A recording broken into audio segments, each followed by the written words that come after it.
was my last gig. If it hasn't happened by now, it's like a miracle. Miracles happen.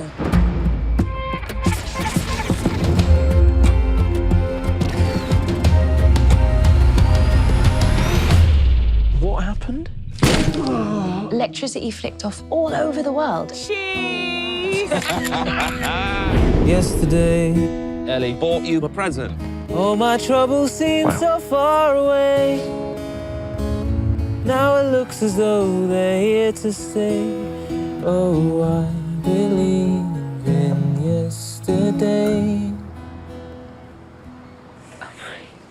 When did you write that? I didn't write it. Paul McCartney wrote it. The Beatles. Who? I thought it was a really brilliant way of celebrating the band, you know. They're so influential and so amazing. What they celebrated was love, and we're telling a love story ultimately here. And it's an amazing way to just remind everyone how brilliant they are. In short of doing a biopic, which would be so tough to do with the Beatles, really, wouldn't it? But, very tough, yeah. John, Paul, George and Ringo, the Beatles. No. Stop it. Yesterday. It's one of the greatest songs ever written. Well, it's not Coldplay. It's not Fix You. Do you genuinely not know who the Beatles are? Genuinely. Then I'm in a really, really, really complicated situation. When I find myself in times of trouble, Mother Mary comes to me. Sorry, I'm just listening to Jack's new song. What's this one called?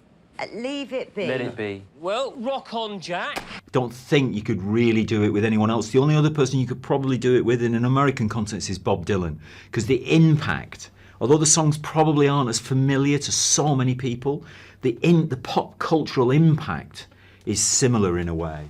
You know, the legacy of. So it was always, but in this, obviously for us, it was always going to be the Beatles. Yeah. Always the Beatles. I mean, the Beatles are such a sort of mighty force. My kids sing their songs at the end of every school play they do, you know, so I think the Beatles are the one you would most notice being gone. The second most expensive item I've ever had in any film I've ever done. So was this Beatles music in this. After Leonardo DiCaprio's fee on the beach. This is a whole other world of...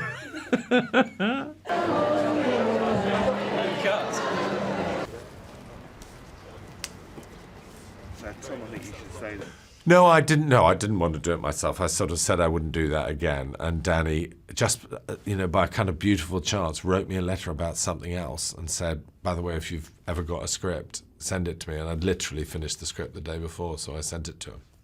Only a little bit. We did a little bit on the opening ceremony of the Olympic Games because we had Rowan Atkinson in it, and he said, "Ooh, if you've got Rowan, you'll need help." He's always very rude about. Be warned. He's always very rude about the stars of his movies. He's very rude about Hugh Grant as well.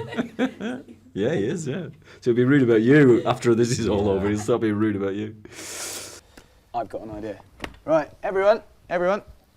I think we can all agree on Jack's songwriting talent, right? Now, here's the plan. I'm going to walk out that door, Jack's going to walk out that door, and in 10 minutes, we're going to see who writes the best song. What's the prize? No prize, just who's the best songwriter. Jack, back in the USSR Malik, are you in? Okay. Cool.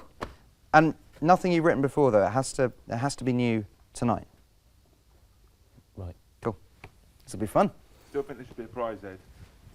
Yeah, no, well, Ed, I've known Ed for a long time, and in a way the movie's inspired by Ed, because he comes from East Anglia, and he's, started humble, playing on Just the Streets Our Hero Does, and he's, marrying a girl he knew at school. So it kind of gave me faith in it.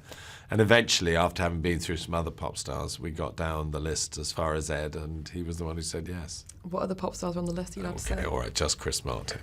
Please make some noise for Mr. Jack Malik!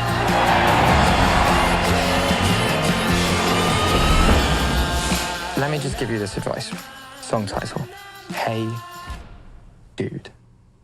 Hey, dude, are you sure? Hey, dude. It's so much better. Do-do-do-do-do-do.